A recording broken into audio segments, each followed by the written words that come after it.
after relations hit a trough. US President Donald Trump has sent a second message to Prime Minister Modi full of endearments and without a trace of the bitterness that we've heard before. This morning, very early in the morning, India time around 3 a.m., he expressed optimism that he and his good friend Modi would get on a call very soon and firm up a trade deal for both our countries. Without getting carried away, as Trump is fickle and unreliable, the fact that he has emphasized on the word both gives, if nothing else, cause for optimism that at the very least the two sides remain engaged, that they at least are conversing, that the iciness that we detect through the words is only at the surface. Behind the scenes, there's a lot going on. This is what Donald Trump said at 3 a.m. this morning when he put out this post on Truth Social.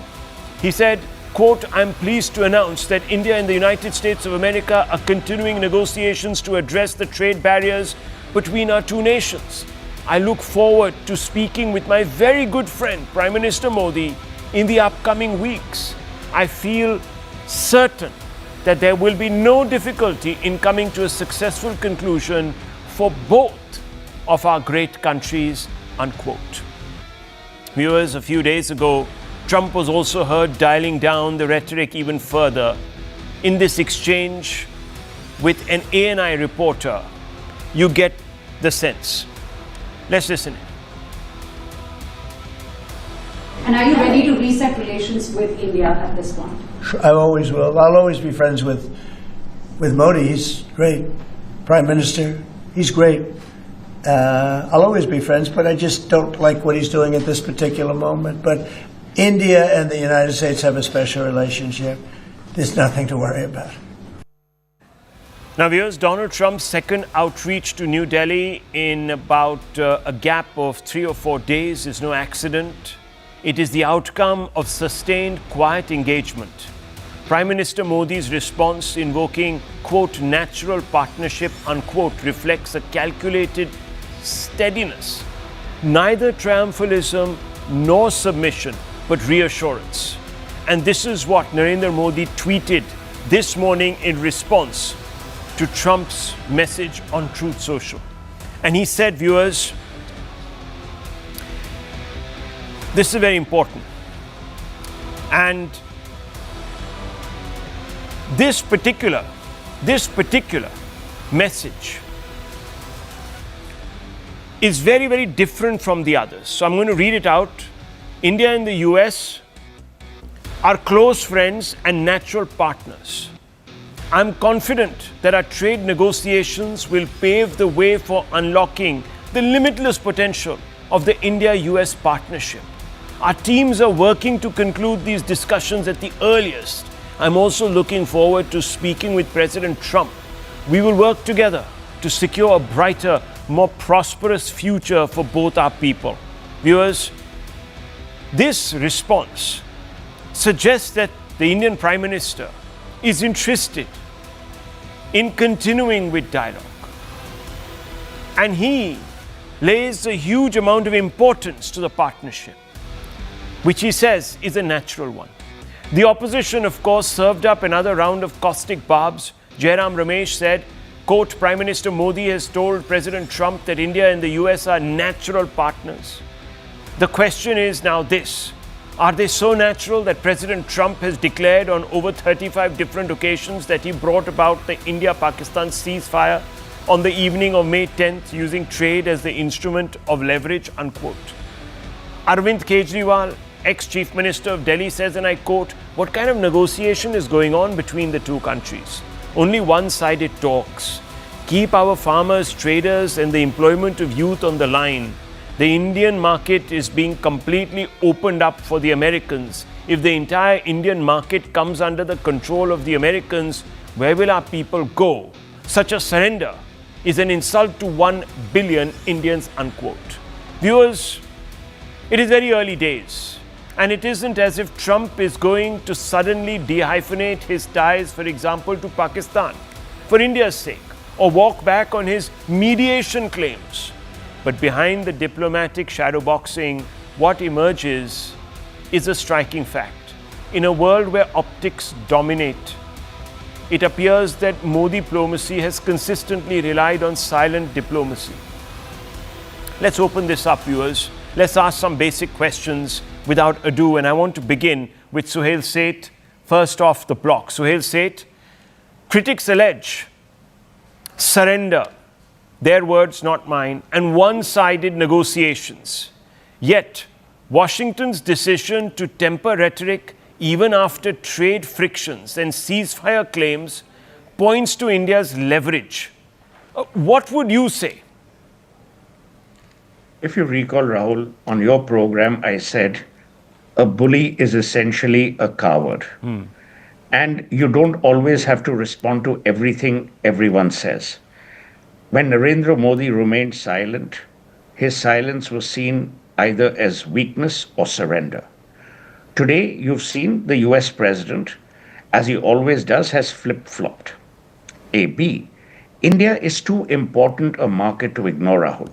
Let's go over the facts for a minute.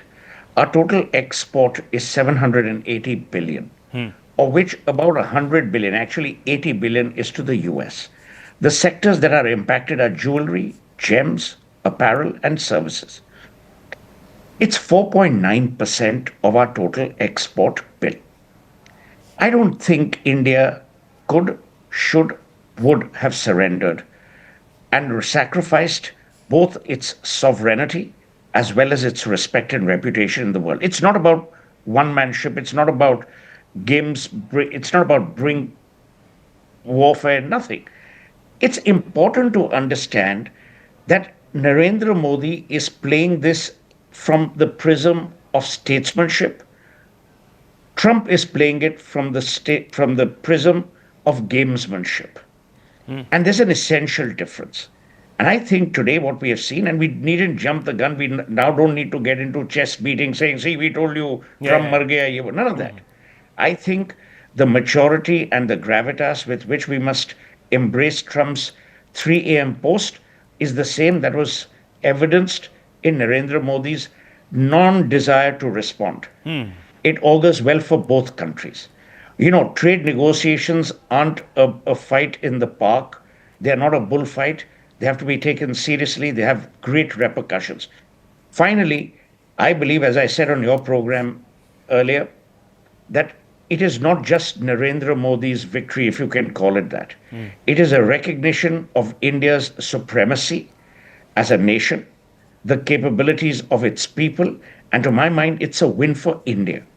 So we need to park it where it needs to be parked. The fact that you have a leader who's not, getting into every bullfight that's made available to him only adds to the gravitas. Well, that's important. And let me just take that point forward with Sanjay Jha before I bring in two experts here.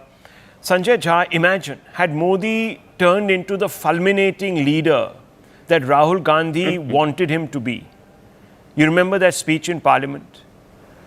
Would he have seen Trump reaching out or even willing to engage in talks? Would you concede that performative democracy is immature? It's for bullies, as Suhail Seth says, not for statesmen. It's for people who are gamesmen, not statesmen. Even Shashi Tharoor had said, the Prime Minister's energy, and I'm quoting him exactly, dynamism and willingness to engage remains a prime asset for India on the global stage and deserves greater backing, unquote. These were his words. So can you imagine, had we walked into that trap, had the Prime Minister walked into Rahul Gandhi's trap? Now, I don't know if it was a trap or if it is Rahul Gandhi's own impetuosity that forced him to try and goad the Prime Minister, bait him into calling Trump a liar, this, that, the other.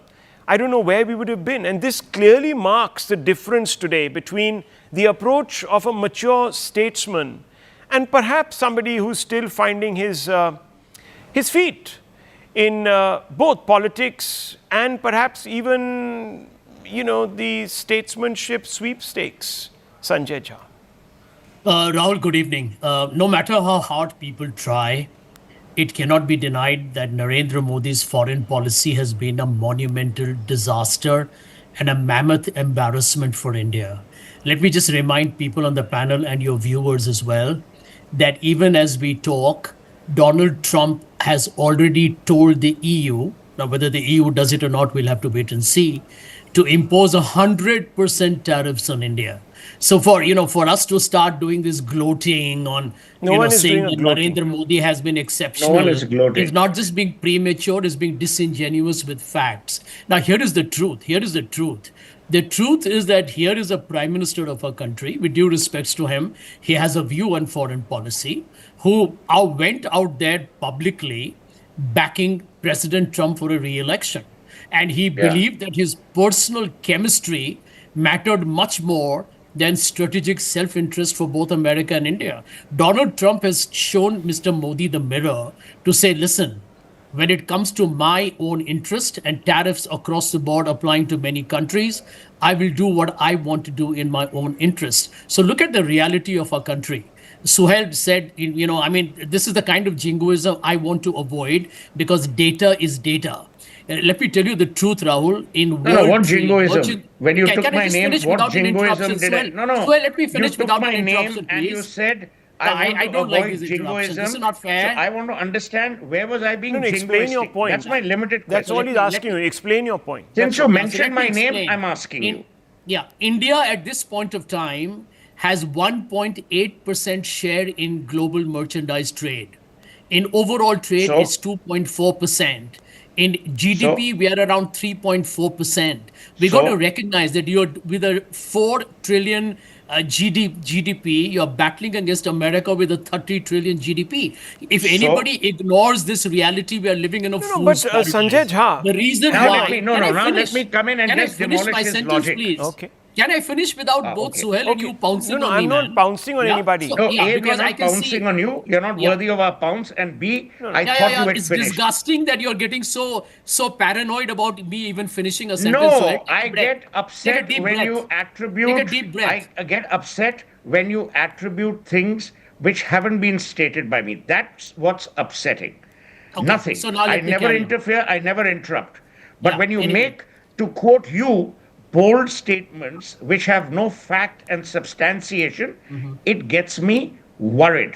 Not because of what you say, but because Okay, I Rahul, think since with he's a taken half of wise my brain time- like yours, you haven't Okay, understood let him what I finish said. his point, and then Suhail said you can respond to Sure. it. Okay. Absolutely. I'm arguing with facts, not hyperbole and rhetoric, right? Yeah, so we here are is also the truth, arguing Rahul. with facts. You're not No, the he's only interrupting me again. fact checker in the He's world. interrupting me again. Don't erect your own statue every but time you let's look not. in the mirror. Hang on, Sanjay Jha. Anyway. This is not a this is not a Unbelievable. zero-sum game. There are other people who have their facts. They will bring them to the table. sure. Let's not make sweeping statements. You Yeah. make your point. Yeah. No one is so stopping my you. point is that America is 20% of India's exports. Yeah. Already, by basic conservative estimates, we stand to lose between 30 to 35 billion dollars if the tariffs get from bad to worse. Also remember, Donald Trump realizes that leverage is with him, not with India. India is a big consumer market. That's all we have. And incidentally, even that consumer market okay. is more for luxury items. The point and being not what? For the kind of mass production. The point being that will what? help. What is Sorry? the point that you're getting The at? point I'm point? making is that at this point of time, America is breathing down our neck, and we are caught between a rock and Okay. a hard place between US and Viewers, China. let me just put with little one room figure for out there. negotiation. Get The real top about that. four, the top five For the record, biggest, Suhail interrupted excuse me, for half the the top time. 5 IT companies in America make 2 lakh crores out of India. That's not an insignificant amount. So this vast gulf that we talk about, this deficit, actually is not a deficit. India is making a lot of money for these people. If tomorrow we were to start squeezing and putting our own tariffs on those services, there would be a problem. And I think Mr. Trump, who had a dinner with all these great IT bloodhounds, has realized that, because they privately told him that, look, buddy, it's all very well, but back down a bit. And since then, his tone has changed, and we can't deny that. Now, Suhail said, I don't think you or I don't think even Sushant Sareen, and I don't want to second guess General Bakshi are here going to say, Sab theek ho gaya, we have won this arm wrestling match, and we have floored Mr. Trump, and that's the end of it. No. We're saying that this is an opportunity, and had we taken the route that Rahul Gandhi was advocating, which is to publicly go out there, become a town crier and call Trump a liar, would have been catastrophic. It would have actually demolished 30 years and given Trump the entire excuse he needed to basically go apeshit, batshit mad on India. That's the word. I won't mention names, but there are some panelists who are on multiple channels. So I don't know if this panelist was responding to comments made on another channel, because I didn't definitely talk about jingoism or nationalism. I said two things. One is India as a nation and Indians in terms of capability. A. B. It is no one's point that America has leverage. We're not stupid. Yeah. But did China succumb? No. Did Russia succumb? No. Do we have to succumb? No. Number three, it was one gentleman from the opposition, again, who shall remain nameless, who said India is a dead economy. My point is, I'm not suggesting jingoism, nationalism, but don't always belittle your country in order to be relevant. Be relevant through intelligence, not through creating a phobia which is ridiculous. That's my limited point. Yeah, and clearly, Trump wants to do business with us because we're not a dead economy. Just today, another very important agency called Fitch has come out and said India is going to be growing at 6.9, almost 7%. Not my words, Fitch ratings. Viewers, so Moody's, Fitch, the Indian economy this quarter grew at 7.8%. Jaws have dropped all over. Sushant Sareen and General G.D. Bakshi, let me bring you both into this. Sushant Sareen, first you. It's early days and we must not drop our guard. Trump is unpredictable. But there's no doubt that Trump's changing tone is an indication that perhaps he has realized that the United States needs to keep India close, at the very least. Yeah, so Rahul, let's get a couple of things very straight. Are we in a tough spot? Yes, we are. Are we facing headwinds? Significant ones. And we will be in the middle of an eye of the storm if Trump is serious about getting the Europeans on board to impose sanctions on us. Yeah. Whether it happens or not, I'm not getting into that. But precisely for that reason, precisely for the reason that Sanjay Jha is giving these figures of $30 billion of exports to the United States are in jeopardy, precisely for that reason, should the Indian Prime Minister be doing chest thumping and saying, "Tu janta nahi hai main kaun hu, main tere ko dikha dunga," the language which Mr. Rahul Gandhi and Jairam Ramesh want him to use? Or should he keep his calm and respond when he thinks there is an opening and keep his calm but stick to his guns? That there are certain things on which I'm not going to compromise. On other things, yes, if we can find a middle ground, we will find a middle ground. Yes, if I want to open up and give zero tariffs to Trump because there is so much more I need to protect, I'm ready to do that, which apparently is part of the trade deal that has so far been negotiated. Now, this is what you have to do because for two reasons. One, the relationship with the United States is a very critical relationship. Whether we like it or not, it is a critical relationship. True. Not just economically, but strategically and otherwise. Okay? So you want to preserve that relationship to the extent it is possible to preserve it. And you don't preserve it by behaving like Pete Navarro. And incidentally, I might just add a sentence out here. I really think that the Indian Commerce Minister should also keep his counsel to himself and not speak very openly on public forums against countries with which you are having trade deals and you are going to get into trade deals. He's already shot himself in the foot with the ASEAN countries and he's trying to do it again, for example, with Britain and some of the other countries. So please keep your mouth shut. I think everybody will be better off for it. Don't have to pretend that you are the greatest negotiator in the world. Take it easy right now. Okay? We are not in a very sweet spot. Having said that, I think diplomacy is all about trying to preserve critical relationships. Now, Let me give you the example of China.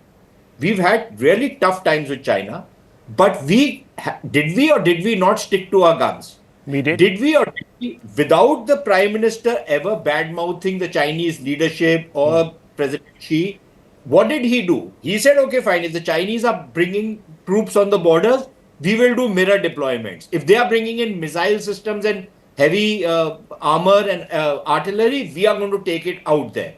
Don't worry about the cost, we will do it. We will build our own infrastructure. The previous administration, you had the genius A.K. Antony who said, we will not build any infrastructure. What if we build roads and the Chinese walk in? Exactly. That was mentality at that point of time. So I think it is important to, to tread carefully at a time when you are trying to balance yourself between competing forces. Now, I would go to the extent of saying even the relationship with Russia and China is critical. Yes. These are not Pakistan that you can say whatever because it doesn't matter. They bring nothing to your table, right? China is a critical relationship. We do $120 billion of trade, and a lot of that trade imbalance which is there is what helps us to produce goods to sell to other countries. That's true. Okay. So the point is that you have to look at it in a sensible manner. Sensible. And I would really counsel Sanjay Jha to stop constantly, doing the Goebbelsian kind of thing by saying that the Prime Minister was endorsing Trump in 2019. 1 year before the election happened in the United States, he was endorsing his candidature. Please go to the transcript of what he said. He did not endorse Trump. In 2020, he was talking about what Trump said in the 2016 election. That is the connection he was trying to draw. But if you want to keep repeating those lies over and over again and think that it will become the truth, that you are free to do that. It's still a free country. And finally, let's remember a couple of things. Because we have a very important trade relationship which we want to protect, we should go the extra mile to ensure that we do it. Now, if the Americans finally become bloody-minded and are wanting to impose sanctions on it, we will face that also. But are we going to do what that clown Menon, the foreign minister in the 60s used to do, go and shit on everybody and then come back because the whole world turned against India? Do you want to do that? Is that your model of foreign policy? Is that how you're going to conduct diplomacy? If the Americans are doing it, does this mean that we do the same thing? Yeah. So let us be careful and let us be a little sensible on how we are going to do things. Yeah, exactly. I find taking place. I find the opposition viewers very reactive and extremely pendulum-like. They swing from one end because viewers, there's desperation. What does Rahul Gandhi want Mr. Modi to do? To stand up like Sheikh Chilli and say, "Tu jhoota hai, you're a liar." In fact, these are the exact words that Rahul Gandhi used in Parliament. Can you believe it, viewers? It's the leader of the opposition, a 58-year-old man. He was right, Rahul. He's not a 22-year-old. He was right. In some cricket match. Anyhow. He was right. No, that's, because Donald Trump says was that he right? brokered the military ceasefire. Trump is, and he's not Trump is coming. Rahul, One second. I want to bring in General Bakshi. Can we also come one second. in Let or, others that have their words, please. General Bakshi, look, I am not here trying to jump the gun. Right. But Prime Minister Modi has made some moves. The SCO's subtle SCO pivoting and his refusal to surrender India's strategic autonomy. Could that to some extent have forced US to recalibrate if nothing else? Just recalibrate, that's all. Absolutely, it has. Your outreach towards Russia, India, China triangle is what has forced a rethink in the United States. Look, 30 years of effort, diplomatic effort and energy have been expended on both sides to try and get India-United States strategic partnership, which was deemed in the interest of both nation states because of the perceived threat from a rising and very hostile China. That entire logic, I'm afraid, was thrown into the trash can, not by us, but by Donald Trump. Not just the trade and tariff, that is a symptom, right? Also, we fought a war with Pakistan in the month of May. And you go into a love fest with Asim Munir, twice he's been called, and there is all sorts of cooperation, and we find that American senior officers and American aircraft are flying in and out of Pakistan. I'm sorry, you can't leave that security calculus out. It is good that the atmospherics have improved. Rahul, Yes. let's carefully note this. The atmospherics have improved. We should follow a quid pro quo policy with China, with United States, with everybody else. We'll treat you exactly as how you treat us, right? You are nice to us, we'll be nice to you, etc. But I think we should not get into a bipolar disorder.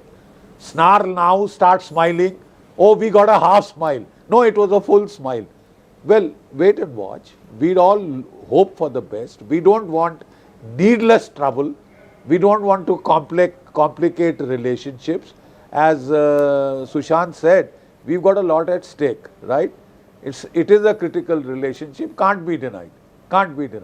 But the simple fact is that let's look for substantive outcomes before we go on to cloud nine. Yeah. That's my limited point. Don't get into a bipolar disorder, absolutely morose and down in the dumps today, up on cloud nine tomorrow. No, please don't do that. Absolutely. Let's wait that's for irrationality. substantive outcomes to emerge.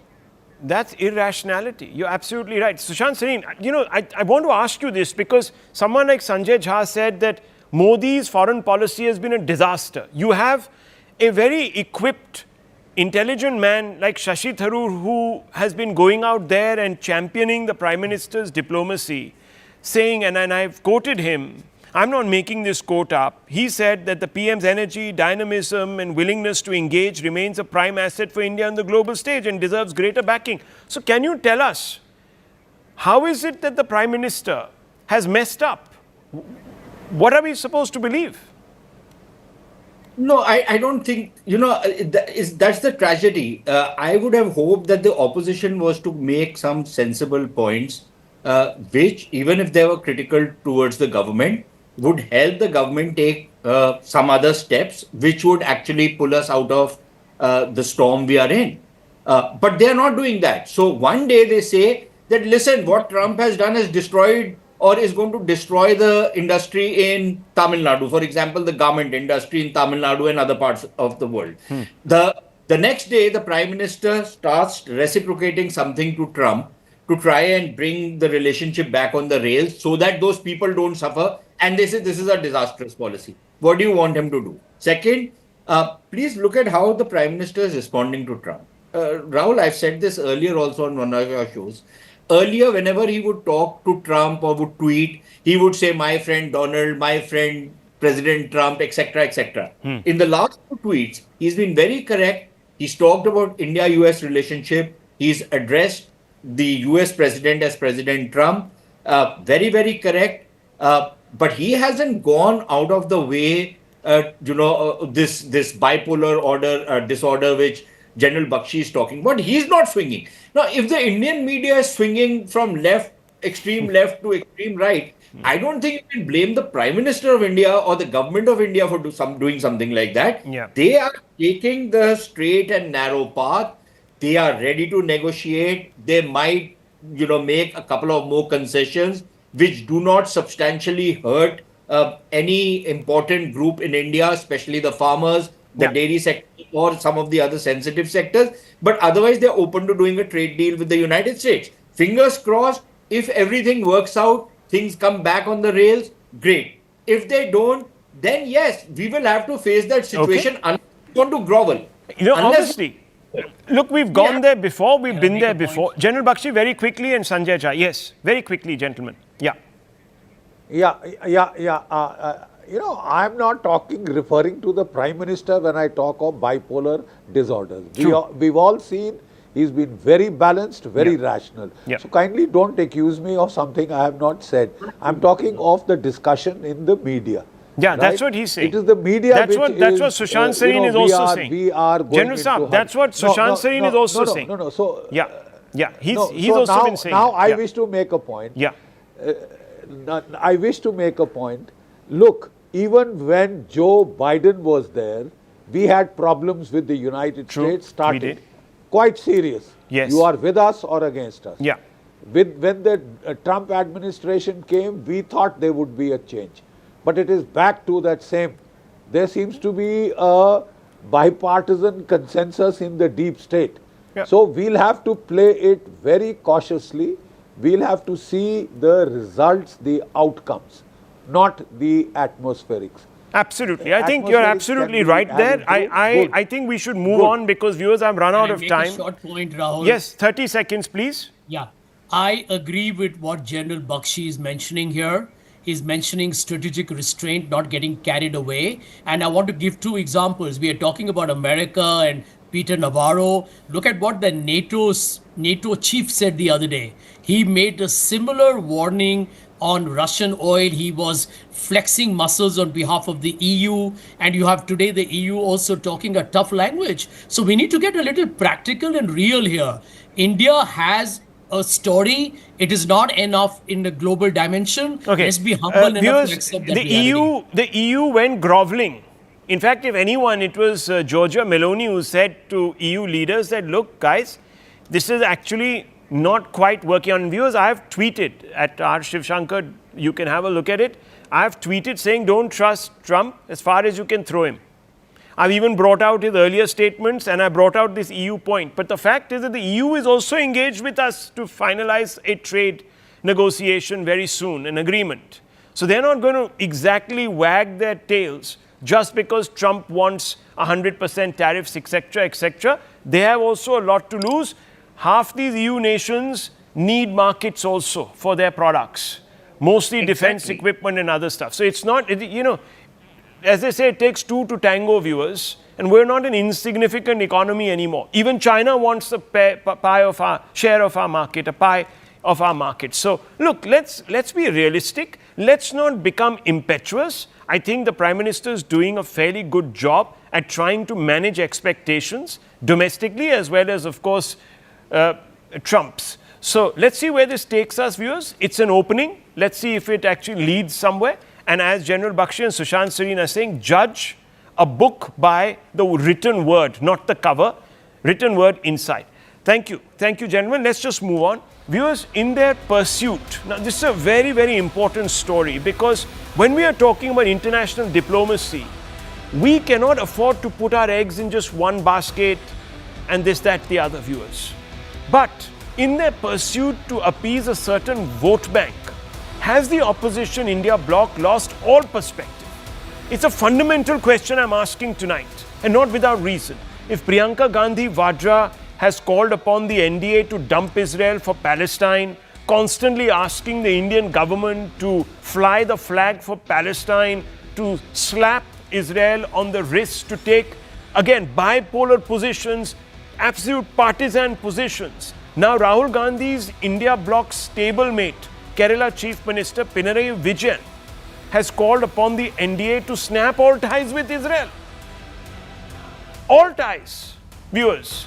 Pinarayi Vijayan says, and this is the Kerala Chief Minister, viewers, no underling in the India bloc, no peripheral leader. He says, and I quote, I strongly condemn the union government's decision to host Israeli Finance Minister Bezalel Smotrich, a far-right extremist and a chief architect of Israel's brutal occupation and expansionist agenda at a time when a genocide is unfolding in Gaza. Entering into agreements with representatives of the Netanyahu regime is nothing short of a betrayal of India's historic solidarity with Palestine.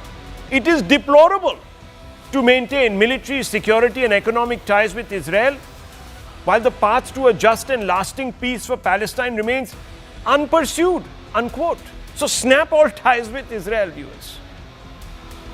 The irony is that it isn't the NDA but the Congress ally that has been guilty of giving a platform to terror, viewers. Viewers may recall how a few years ago a platform was provided to Hamas chief Khalid Mashal in Malappuram in Kerala. And I'll show you those pictures. There in the middle of your screens. There was that man addressing an entire gathering of Indian Muslims and telling them to rise up. This was it. The visual shocked India.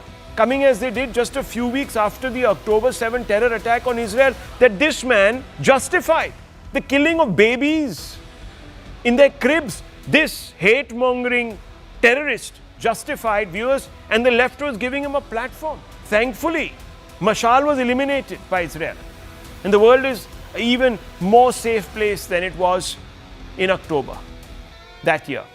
But here are some hard facts that underline that, if anything, Palestine or its rulers, the Hamas, don't deserve an iota of sympathy from India. Because we've given them too much leeway. The Palestinian Authority that rules over the state has often taken positions at odds with New Delhi on Kashmir. Do you know this?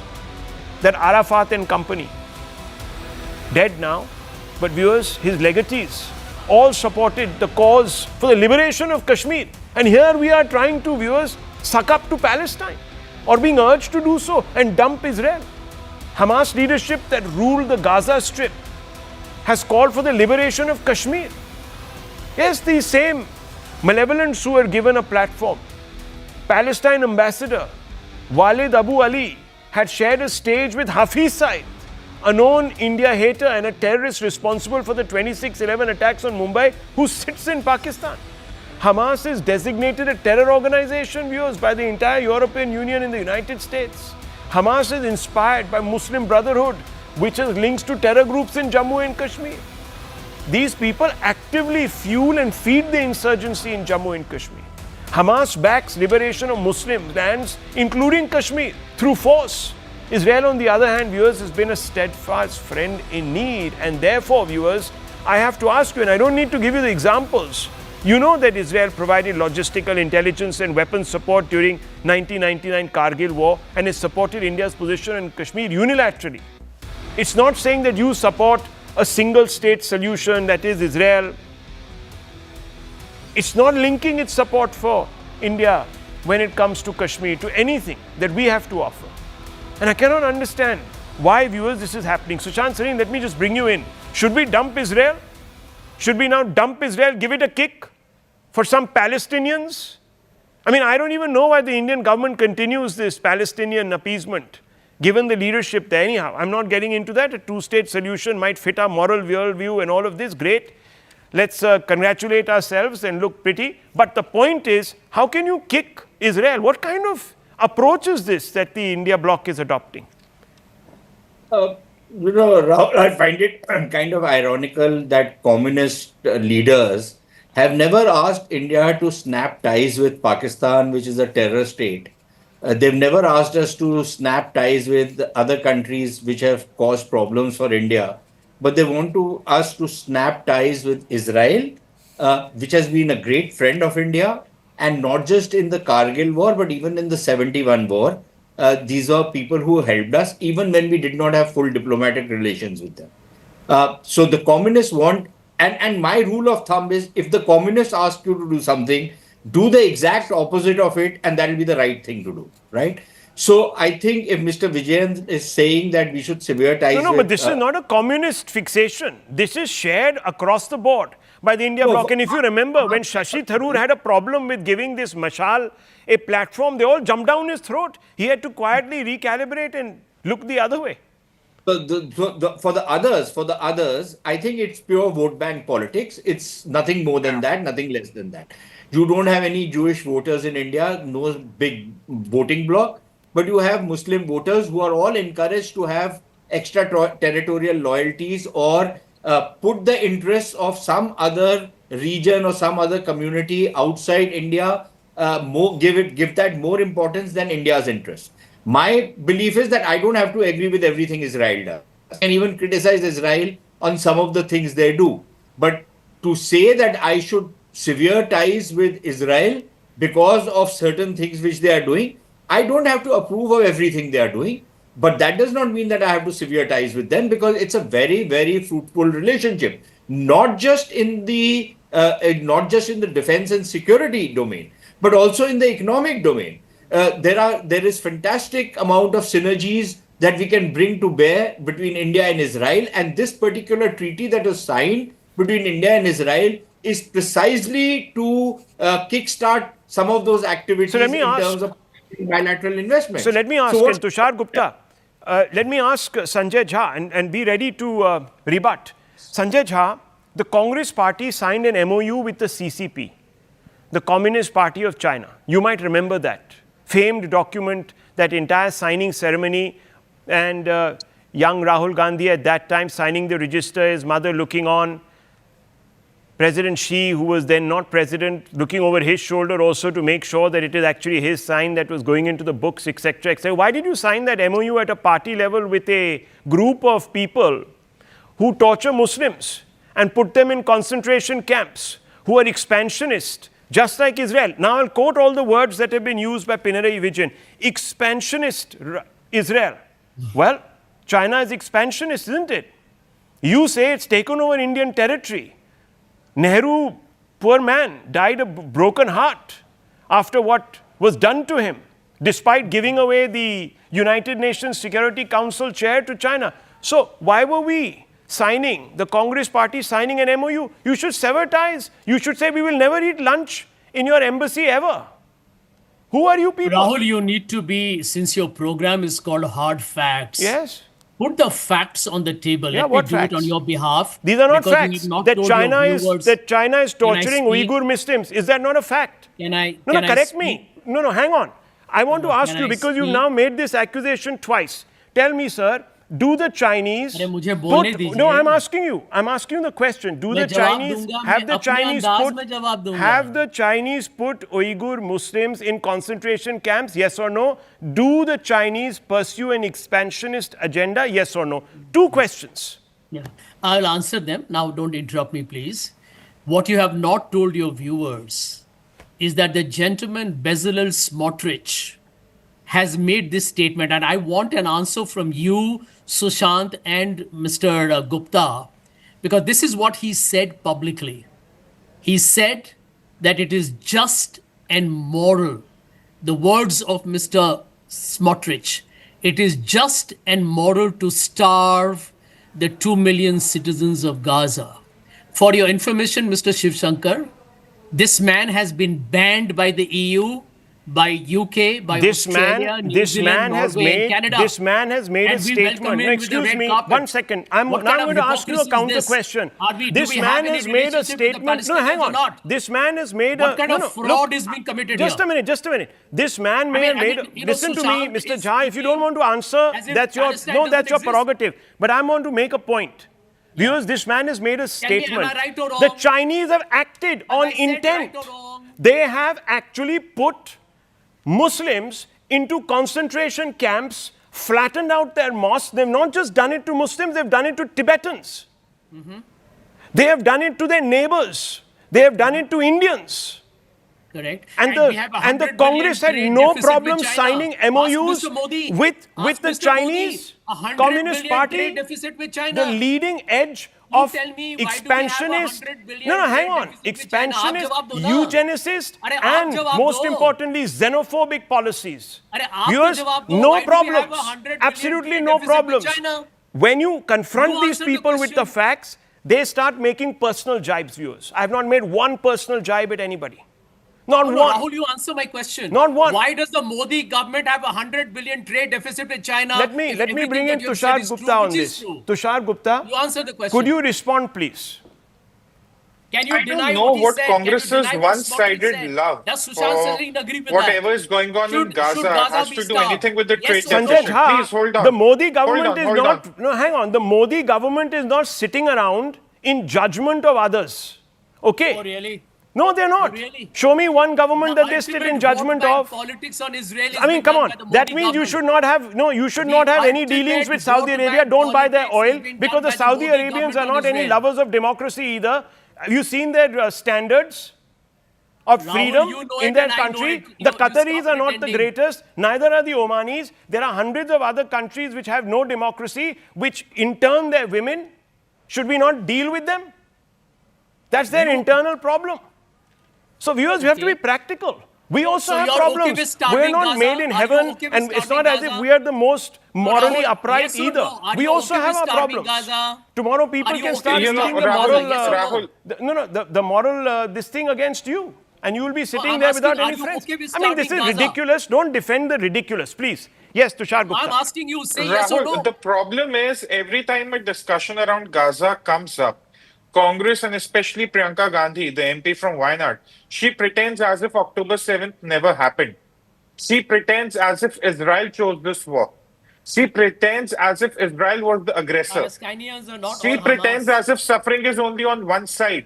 Why do we forget that what happened on October 7th was the trigger for whatever is going on between Israel and Palestine right now? Why do we forget that? And does the Congress care Gupta, about are you Muslims? No. justifying the They genocide? just want to cater Are to you their vote justifying bank. the They genocide? just want to cater to their vote Is bank. I'm Gupta not justifying Did you, genocide. did you, I cannot- no, did you but I cannot justify turn the a blind eye genocide to when you justifying signed genocide. the That's the MOU question with we the need to answer. CCP? No, no, Did Mr. you? Jha, Is the Mr. Did BJP you? supporter Mr. justifying Jha, genocide? Mr. Jha, Mr. Jha, your Are you party justifying doesn't care for genocide? the Yes, Muslims. give yes or Mr. no Jha, answer, listen man. to me.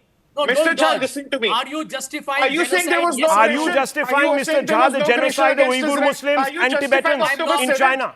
I'm not. Ja, are The you Oh, then Chinese why did you justifying sign an October MOU? 7th? I want- You I were a want part of the Gupta to Congress answer. party. Are You you remain a part justifying of the October Congress party. 7th? Why did the Genocide. Congress party sign an MOU then with the Gupta CCP? No, Mr. Jha, If you have such Mr. high Jha. moral standards. He's a BJP supporter. Is he Oh, justifying is he? genocide? Now he's a Yes or BJP. no? Now call people names, viewers. Of This course, is he's a all that the BJP Congress supporter. has done. Hardly a secret. Is it so 365 difficult days to in get a through year. your Call thick people head? names. You can only Are have you affiliations. justifying Everyone starving else must Gaza? not have affiliations. Rahul, listen. No. Let's stop. Let's No, stop hold on, Rahul, I pussyfooting need to around. respond. Take a call. Ja, can you Are answer? Are you justifying saying starving people being Gaza? Yes or slaughtered no? at a music festival Have on the October guts. 7th was correct? Are you justifying that? Are you going to say for once, is your party for once going to say that whatever happened on October 7th, when innocents were being slaughtered at a music festival, when Boss, children were everybody being taken condemned hostage, Hamas. only Please, because they nobody were is talking Jewish, about was Hamas that here. justified? We are talking about innocent. Sir, you gave Hamas a Palestinians. platform. 20,000 The man is children there. dead. Ex-Hamas chief addresses the 20,000 Jamaat rally in children are Mallapuram. dead. Who's What more responsible? proof do you want? International No, criminal Rahul, court has Rahul, called it genocide. Rahul, Viewers, let's be very viewers, if Groups have called it Smotrich is a genocide. okay, let me just International put Court out of the Justice facts has here. called it If genocide. Smotrich is There a is an hate arrest monger, warrant against okay, one Netanyahu. second. If he is a There's an genocide arrest justifier, warrant one against second. Netanyahu. Okay, one second. If Smotrich is a genocide justifier, viewers, what is the Hamas's ex-chief? Hamas's own manifesto says, and said at the time they sought a vote from the people in Gaza, that they only believe in a single state solution.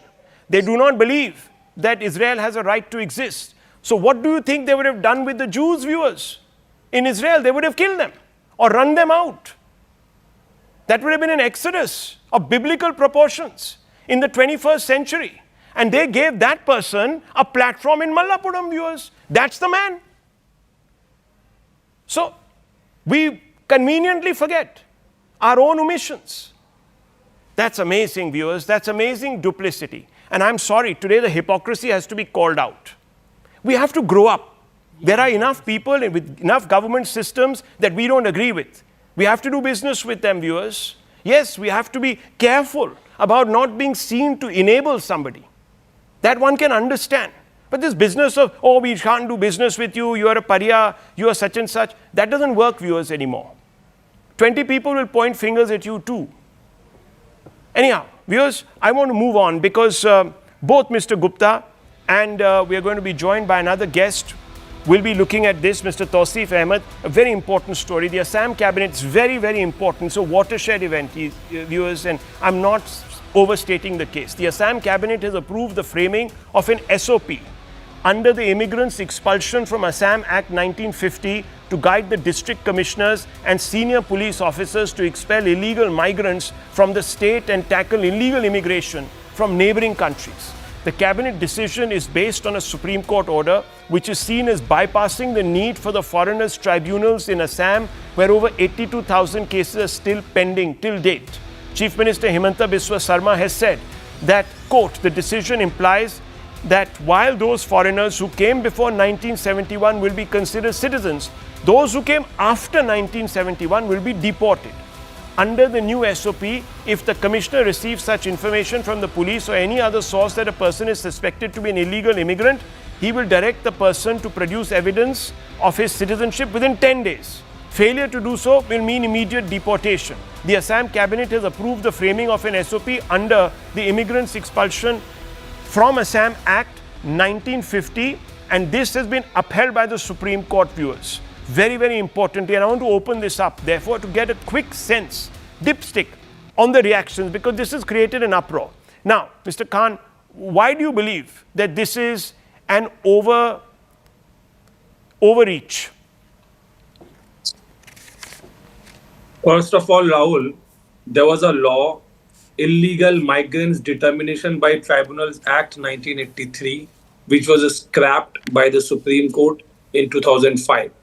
Therefore, any current government orders being issued by the Assam government, of course, will be challenged because there are various constitutional provisions involved, because we are talking about human, to that they will be devoid of their rights and thrown away. Yes, if there are illegal immigrants, they should be thrown out. And there's a long-standing demand from the people of Assam, and there was which resulted into Assam Accord. And there's a long-standing opposition to the CAA by the people of Assam, that they want all illegal Bangladeshis to be thrown out irrespective of their religion. So there's a lot of confusion. Either Mr. Himanta Sharma or the media who is supporting him does not want to talk about it deliberately, or they are giving him a cover fire because there is a huge wave against corrupt politicians. And Himanta Biswa Sarma is one corrupt politician which has an entire booklet of his corruption published. So what you're saying is we have this is a diversionary tactic. We have seen what is happening in Nepal. So you're now you want to bring in the BJP leaders are scared. BJP leaders are scared about what is going to happen in India, and therefore these are Nothing is going to Let me just bring in Tushar Gupta to respond to this charge. Okay, diversionary tactic to avoid what happened in Nepal. First things first, nothing is going to happen in India. People who are having wet dreams of some anarchist revolution looking at Nepal, they are said to be disappointed. Nothing like that is ever going to happen in India. The state capability is formidable. It cannot be challenged. Point number two, Rahul. Look, the contention here is that whole 10-day period, which many would feel is quite less. You tell me which is the comfortable period for the person to make an appeal. 30 days, 1 year, 6 months, 2 years, because this will drag on. And the opposition needs to understand illegal immigrants is not a BJP or an NDA problem. It's a countrywide problem. It's a problem that will challenge the TMC also in the future. It will challenge the JMM in Jharkhand as well. It will challenge any other party, even the regional parties in Bihar for that matter. So they need to get out of this notion that, oh, it's a BJP problem. And if the BJP is trying to fix it, it's some sort of a diversionary tactic. Absolutely not. Now, my simple point is, if you think 10 days are too less, you tell me how many days does an Indian actually need to prove with this proof that he's actually an Indian? That's my simple point. The ones who are not Indians, the ones who are illegal immigrants, they'll want this to drag on forever. That is where I agree with the Himanta government, that you cannot drag on this forever. You need to have a period, a short period, where decisions are taken and deportations happen. It's that simple. Well, it's happening in America, viewers, and we've got plane loads of people landing up here. That's just what states do to protect their interests. And I want to tell you that there is a degree of inaccuracy here that is being deliberately put out there. There's disinformation. I'll tell you why. Because the top court is the one that has enabled this SOP, viewers. How? Because the top court indicated in its verdict that the Assam government was free to use the Immigrants Expulsion from Assam Act, the IEAA 1950, to detect and deport illegal foreigners. And under this act, the district commissioners are empowered by the central government to evaluate any person who is found to be an illegal immigrant. So, Tausif Khan, should the writ of the Supreme Court not apply? If the constitutional bench of the Supreme Court has come to this conclusion, what's the problem? You are misleading your viewers.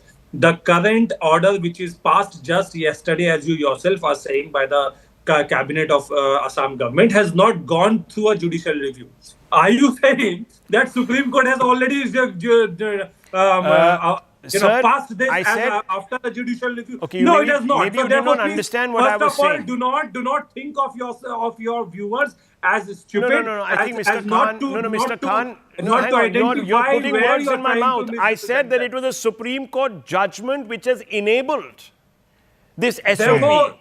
This government order has not gone I mean, under judicial what is review. wrong with you, Mr. Khan? If the It has Supreme not gone Court under has judicial taken a review. certain Secondly, decision a few months ago, a few years ago, a government is now using that as a tool to exercise It's an the discretion that flows from it. Mr. Gupta, could you put this matter to rest here? To explain to Mr. Khan, sometimes the Supreme Court judgment also includes a directive for the center or the state government that this is the judgment. However, you need to legislate on this issue and enact a law that ensures that the judgment is implemented in its current form. That is how the election commissioner selection was sort of formulated. That is how the Assam government has formulated its new SOP. It's not to say that this judgment has gone through the Supreme Court. No, this judgment, this entire SOP has been enabled by what the Supreme Court had as a judgment. As a lawyer, I'm sure I cannot break it down most simply for you. But Rahul, here's the point. You have SIR in Bihar. Opposition has a problem that no, you cannot touch the illegal immigrants. You talk about Jharkhand, where the illegal immigrants are now getting into the tribal neighborhoods. The regional parties raise this issue, not BJP parties. The opposition again says, oh, you're trying to polarize, you're trying to divert. In Assam, there is a legacy issue of illegal immigrants. There is an SOP in place, again, enabled by a Supreme Court judgment. The opposition says, no, you cannot do that. So in any which way, if you want to weed out the illegal immigrants in India, the opposition has a problem. Now the larger question, why? Do they want the illegal immigrants to vote in Indian elections? Do they want the illegal immigrants to use the resources that are meant for poor Indians? Do they want the illegal immigrants to be embedded into the entire equal social system so that the demography change happens at a faster pace? What is the real motivation there? Because if you go to any channel, SIR, Supreme Court or whatever, they say you cannot let this happen. कागज You नहीं cannot दिखाएंगे. let the illegal immigrants go. NRC How? कागज नहीं दिखाएंगे. SIR Assam, ultra virus of the constitution. CAA. I agree with you. Himanta Biswa Sarma was himself. Okay, I agree with you. giving We can all assurance to the have people we that can all CAA have will not be moments. implemented. Agree with So you, Mr. first I Khan. understand the issue in Assam Mr. and then Khan, comment over it. Mr. Khan, no one has a definitive right to be always stuck to one particular position. People can be very elastic. Political parties are so elastic. They go from one to the other, from one extreme of the political spectrum to the other, and they say that we are doing it because we are serving the country. People can have rethinks, viewers. As long as you're within the bounds of the law, what's the problem? And when you are acting in the interests of the country, what's the problem? Anyhow, viewers, this is an issue that will drag on, and it is going to attract a huge amount of attention, controversy, backlash. I think it should be extended to across the country. Thank you for watching The Hard Facts. We were live from the CNN News 18 Primetime Studio presented by Schneider Electric Smart Home Solutions. Viewers, thank you for watching.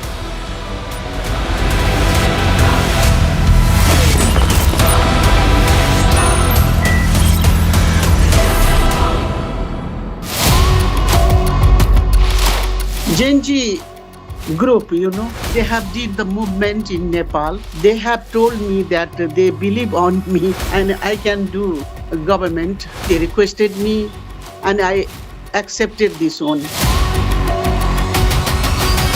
Bharat से क्या उम्मीद करती हैं आप?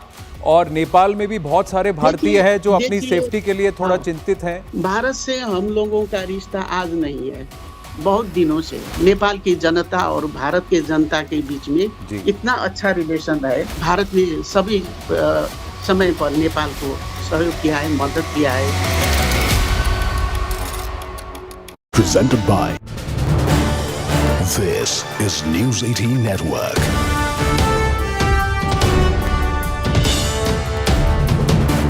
India's largest news network.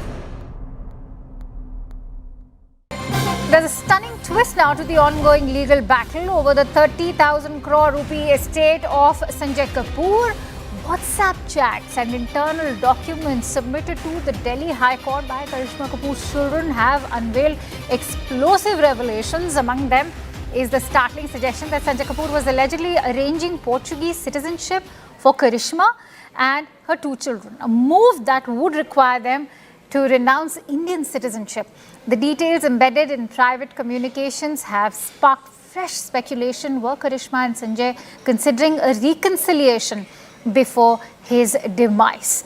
That's a big sensational revelation now coming to the forefront because of the WhatsApp chats that have been revealed in the public domain. Remember this on a day when Karishma Kapoor's two children, Samira and Kian, have approached the Delhi High Court, this accusing their stepmother Priya Sachdev of in fact forging the will of their deceased father Sanjay Kapoor. And this is, remember, over an entire property worth 30,000 crore rupees.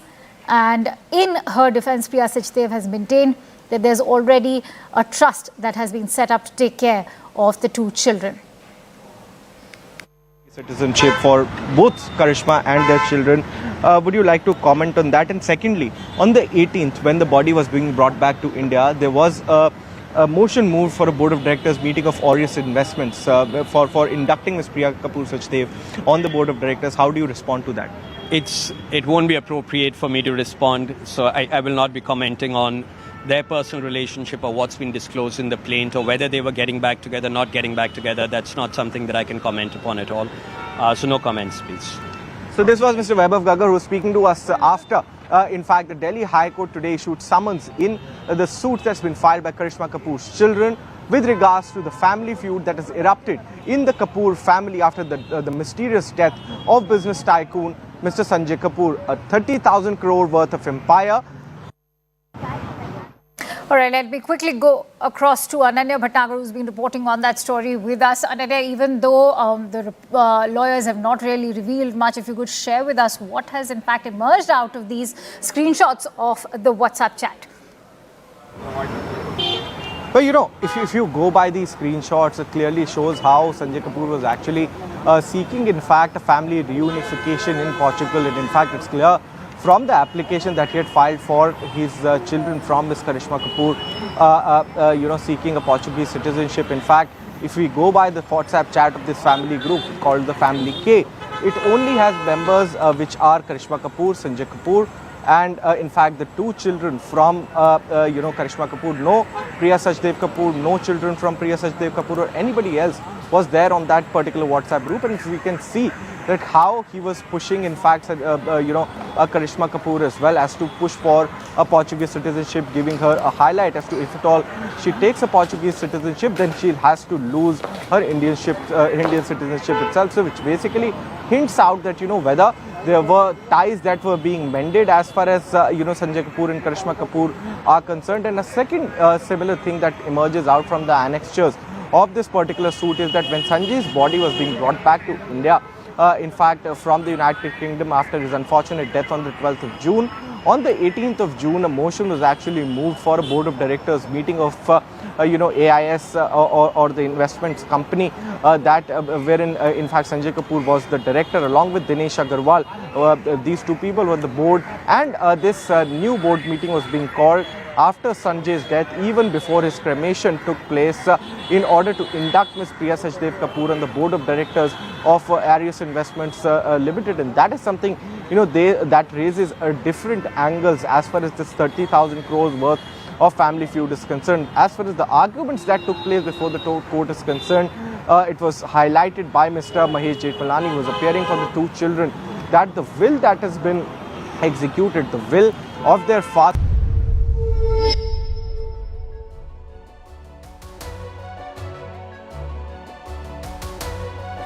Hello, Namaskar. This is First Post and you're watching Vantage with me, Palki Sharma.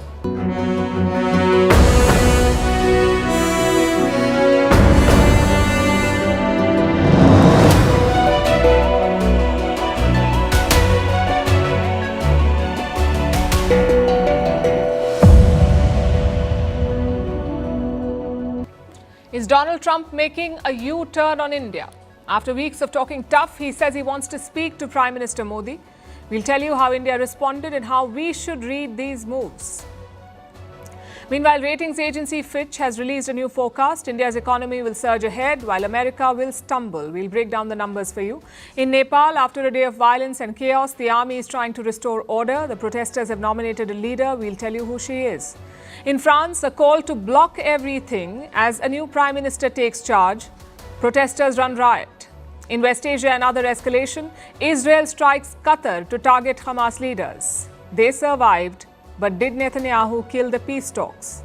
In China, their biggest car maker BYD has a tough message. 100 automakers in the country must be pushed out. We'll tell you why. Also, why Poland is shooting down Russian drones. Why the new iPhone is getting mixed reactions.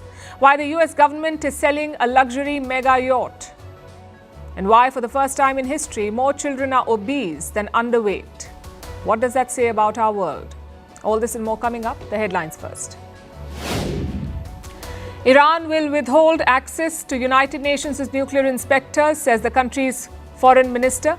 This is despite an agreement on Tuesday between the two sides to resume cooperation. Tehran had suspended access to the International Atomic Energy Agency